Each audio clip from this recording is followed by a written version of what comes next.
matemático en un entorno virtual. Resulta importante ya que este recurso va a permitir incorporar y complementar diferentes temas de las diferentes áreas de todo el periodo escolar. Por ejemplo, en este caso estamos incorporando lo que vendría a ser el área de comunicación con el área de matemática.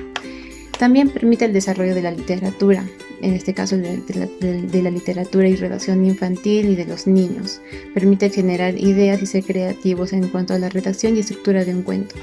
Permite también tener el dominio, llevar un dominio práctico de contextos matemáticos.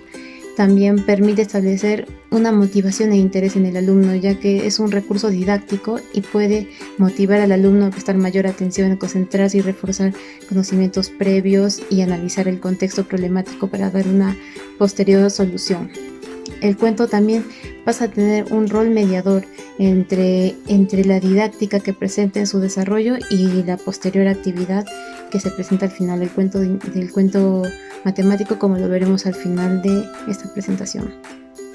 Algunas definiciones claves, según la RAE para el cuento, sería narración breve de ficción. Para la matemática, ciencia deductiva que estudia las propiedades de los entes abstractos, como números, figuras geométricas o símbolos y sus relaciones. Recurso, que vendría a ser la acción y efecto de recurrir, medio de cualquier clase que en caso de necesidad sirve para conseguir lo que se pretende.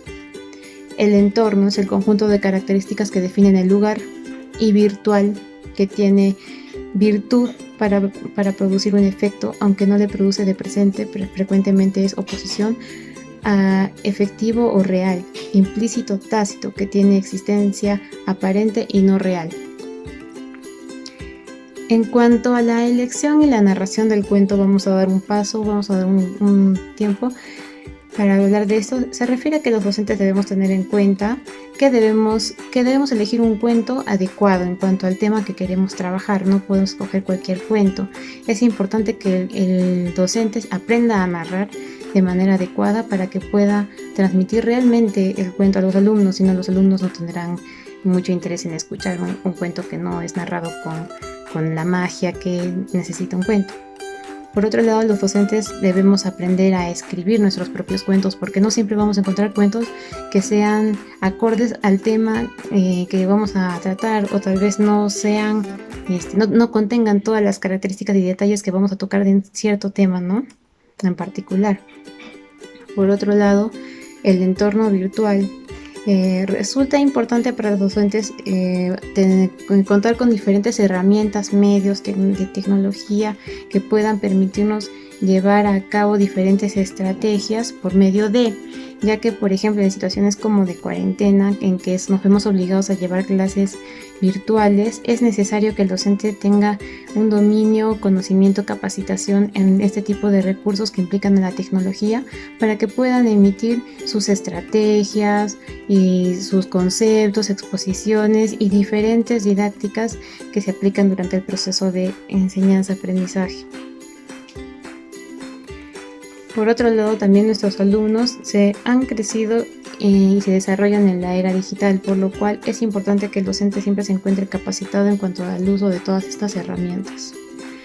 En cuanto a las facilidades del cuento matemático para el trabajo de enseñanza y aprendizaje, permite manifestar el entendimiento en cuanto al cuento narrado y su relación con las matemáticas, es decir, el niño va a poder expresar todo lo que ha entendido, toda la información que ha capturado. Por otro lado, producir exposiciones orales que manifiestan posibles rutas de solución, según el cuento o la teoría matemática. Abrir paso a la lluvia de ideas que podrían manifestarse mediante representaciones o rutas de acción para poder dar una solución al problema que plantea el cuento. Se pueden crear también redacciones, y esto tendría que ver más con el curso de comunicación, pero ayuda definitivamente al planteamiento de un problema y a la resolución y a la captura de datos del problema para poder desarrollarlo posteriormente. Entonces, redacción de los datos, de los problemas, de los detalles del cuento, de los personajes, etc. También se permite tener una memoria de historia y estructura, reflexión de la historia, expresión lúdica y artística de la matemática y la observación minuciosa de los detalles de la historia matemática, para recopilar o resumir los datos importantes para la resolución del problema. Niveles en los que es pertinente usar el cuento matemático. En realidad, el cuento matemático puede ir dirigido a cualquier nivel. Me refiero al nivel infantil, o sea, es decir, preescolar, primario, secundario, hasta la universidad.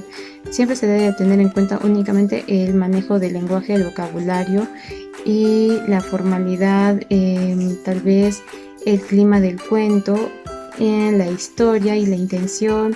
Creo que el cuento debe ir personalizado para cada segmento, cada público al que se va a dirigir, porque no vamos a presentar tal vez un cuento infantil en un universitario, ¿no? Entonces eso escapa mucho de nuestra especialidad, que es primaria, pero sí, los cuentos pueden ser aplicados en diferentes momentos del desarrollo académico. En cuanto a la competencia matemática, ¿por qué es importante los cuentos en matemática y cómo la matemática puede ser desarrollada en los cuentos?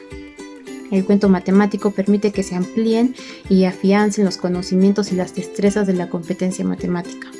Segundo, es por medio de la representación y personificación que realiza el alumno sobre los escenarios matemáticos que van a poder desarrollar el pensamiento crítico matemático. Permite al alumno poder concretar conocimientos y prácticas donde se aprenden las leyes de la matemática, además de sus procedimientos, fórmulas y tipos de resolución según la estructura pertinente del problema que plantea el cuento. El cuento matemático da pie a los alumnos para que los alumnos puedan plasmar de manera escrita u oral el desarrollo de los temas abstractos que implican el proceso de la matemática, es decir, que todo lo que piensan lo pueden llevar al papel e ilustrarse y hacer diferentes representaciones de los posibles métodos y rutas de acción para la solución del problema planteado. Los docentes también pueden hacer un uso creativo que no se deslinde del objetivo matemático, es decir, no nos vayamos más por el lado del cuento, sino más por el lado de la matemática, usando el recurso del cuento. Por ejemplo, también podemos aprovechar para tratar mediante los cuentos problemas que tengan los alumnos en cuanto a la matemática, o temas que se consideren difíciles para los alumnos y que haya muchas dudas, o generalmente se pueda caer en varios errores, para poder trabajar sobre estos errores. Entonces aprovechemos el cuento, que es dinámico, para poder de una manera dinámica y más creativa explicar a detalle cada uno de estos temas que presentan algún tipo de dificultad en los alumnos. Por ejemplo, se puede aprovechar para tratar temas sobre el área, la distancia, la altura, el volumen y las longitudes de las figuras geométricas que competen a lo que es quinto y sexto de primaria en este semestre. El cumplimiento y desarrollo de patrones, operaciones, multiplicación y división, potenciación, la intervención con números racionales e irracionales, etc. Se puede tratar cualquier tema que pueda implicar una dificultad para los alumnos y aprovecharlo. Por último, también resulta muy importante y compete mucho a la matemática que los alumnos puedan hacer sus propios cuentos, no solo los docentes, porque por medio de la redacción, creación y de la estructura de un cuento es que los alumnos también van a poder comprender los mecanismos, las fórmulas, los métodos, las estrategias de resolución de los problemas que van a plantear frente por medio del cuento, ¿no? A continuación vamos a ver dos ejemplos de cuentos matemáticos que trabajé por medio de diapositivas de PowerPoint y las volví imágenes para convertirlas en un video aplicando una narración. En este caso yo soy la docente y grabé una narración, pero también podría usarse el video sin audio de narración y cada profesor poder personalizarlo según su manera de contar o de interactuar con sus alumnos, porque es muy importante que el cuento también existe una interacción en el cuento. El triángulo pitagorín. Había una vez un triángulo pequeño llamado Pitagorín, que soñaba con convertirse en todas las figuras geométricas que conocía de las localidades cercanas. Imaginaba ser como el círculo grande que repartía leche cada día por el pueblo, porque podía rodar durante horas y horas y no se cansaba, como él, que arrastraba sus catetos. como el rectángulo que se encontraba en todos los almacenes porque podía apilarse y no tenía problemas de que resbalasen sobre él ya que todos sus lados eran paralelos. O tan perfecto como el bello cuadrado que salía fotografiado en todas las revistas que él tanto leía y admiraba.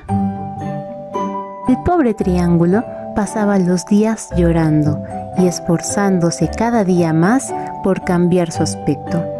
Se concentraba día y noche, pero lo máximo que consiguió fue alterar su forma de un triángulo rectángulo a un acutángulo o a un escaleno, modificando la medida y posición de sus lados y ángulos.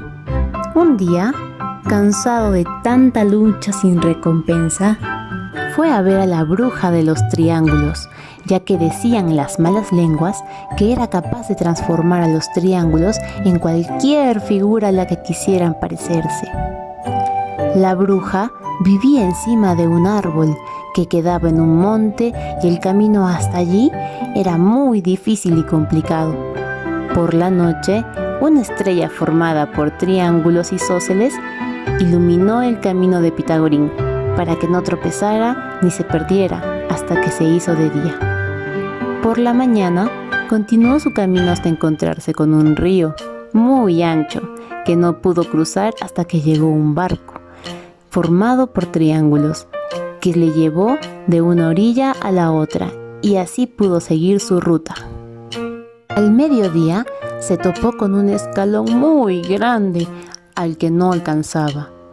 Cuando lo daba todo por perdido, dos triángulos rectángulos formaron un cuadrilátero, juntando sus hipotenusas, y Pitagorín se subió en ese nuevo escalón formado y pudo superar el obstáculo.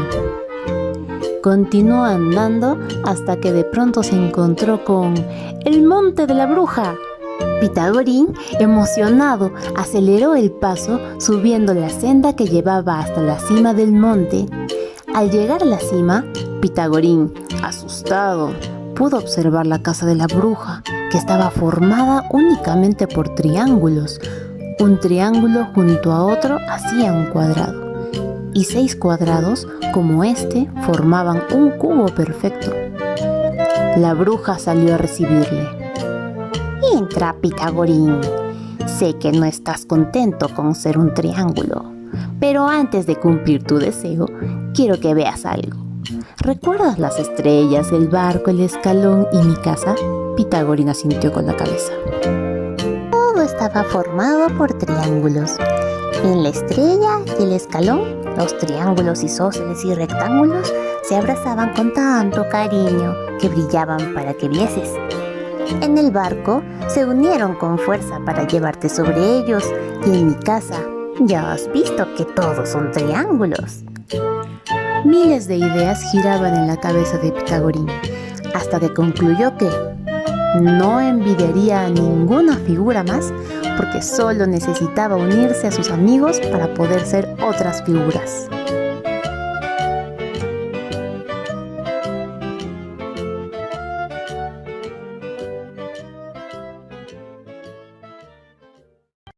El 100 y sus números. Había una vez un 100 que era muy conocido. Este 100, al que ya conocemos, enfermó. Estornudó y estornudó hasta que en la cama se metió. El pobre 100 se dio cuenta que ya no era un 100.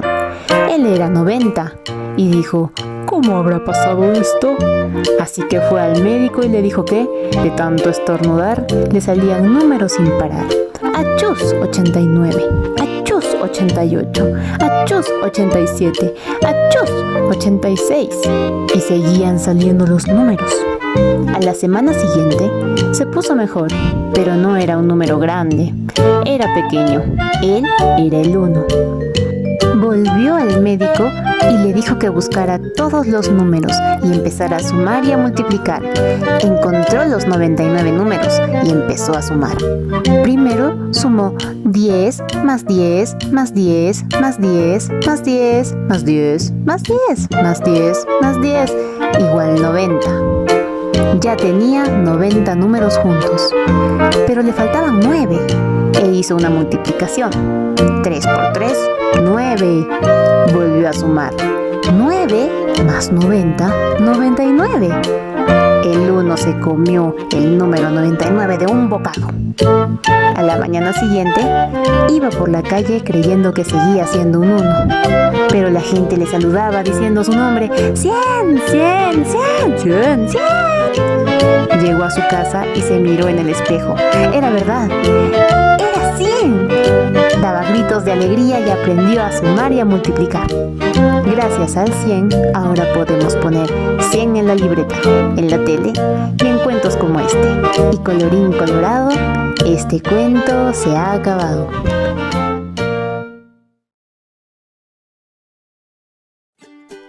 Como pudimos ver en el primer video en cuanto al triángulo Pitagorín, tenemos una actividad al final del video, la cual consiste en 7 preguntas en las que se pide que el niño dibuje los distintos tipos de triángulos en los que consiguió convertirse Pitagorín, que cuántos rectángulos puedes conseguir con solo 4 figuras del cuento, etc. Por medio de este cuento y esta actividad vamos a necesitar, primero, según la organización del aula, que puede ser de manera individual, el trabajo puede ser individual y posterior puede ser de manera grupal. Los materiales que se van a necesitar para este cuento son lápices o colores, papel y tijeras. En cuanto a recomendaciones, en esta actividad es importante que se trabaje la identificación de las figuras planas en objetos y espacios cotidianos, así como también la clasificación de los triángulos y la formación de figuras planas y cuerpos geométricos a partir de otras por composición y descomposición, potenciando el interés y la curiosidad por la identificación de formas y sus elementos definitorios. En cuanto a la evaluación, los docentes podemos evaluar criterios como: reconoce el entorno inmediato de los objetos y espacios con formas cuadradas, rectangulares, triangulares y circulares. Crea figuras a partir de la composición y descomposición de otras figuras. Participa en situaciones de comunicación con sus compañeros de la clase, respetando las normas de convivencia. En cuanto al segundo cuento, también encontramos unas actividades al final del mismo, entre las cuales existen preguntas como: ¿cuántos números perdió 100 hasta llegar a ser 1? O si 100 se comiera a su compañero 223, ¿en qué número se convertiría? Bueno, este es un nivel demasiado básico, pero podría ser un cuento utilizado como para un tipo de introducción, ejemplo de la actividad que se va a realizar. En cuanto a este cuento, pese a ser básico, también tenemos una descripción en cuanto a la organización del aula, que puede ser individual y posteriormente formar grupos para el trabajo en equipo, y solo se va a necesitar lápices, papeles y lápices. Las recomendaciones para esta actividad serían la descripción y justificación, que se trabaja en esta ocasión la aplicación de las operaciones, la resta, la suma y la multiplicación. Como ya os dije, es una actividad ejemplo de lo que se va a realizar para que quede clara en los niños la idea de trabajo. Entonces también se van a trabajar las estrategias de cálculo, como son la descomposición aditiva y multiplicativa de los números. Tengamos en cuenta que estamos usando números mayores, ya no son solamente decenas, estamos llegando a las centenas, y tal vez podríamos adaptar este cuento para llegar a 1000, a 1.000.000 y más adelante, ¿no? Potenciando también la presentación ordenada de los cálculos y los correspondientes resultados y la constancia en la búsqueda de soluciones. Además, se trabaja la comprensión lectora, que tiene que ver con comunicación, pero también es muy importante para matemáticas, sobre todo para poder entender los problemas, porque sin la comprensión lectora no podremos desarrollar ningún problema. Y el interés por los textos escritos. Por último, ¿cómo podríamos evaluar en esta actividad y tal vez adaptarla para niveles superiores? Podemos evaluar si realiza cálculos numéricos básicos con las operaciones de suma, resta y multiplicación con números grandes. Resuelve problemas sencillos relacionados con objetos, hechos y situaciones de la vida cotidiana, seleccionando las operaciones y utilizando los algoritmos básicos correspondientes u otros procedimientos de resolución. Y tercero, podríamos también evaluar si explica el proceso seguido para su resolución, y muchas veces es en este paso que nos damos cuenta si realmente el niño ha comprendido y ha resuelto él por sus propios medios el problema que se planteó en el cuento. Eso es todo. Espero que sirva mucho todo lo que investigué, les sirva mucho, aprendamos mucho y podamos seguir compartiendo más recursos para poder ser más eficaces y eficientes a la hora de ejercer nuestra labor docente. Gracias.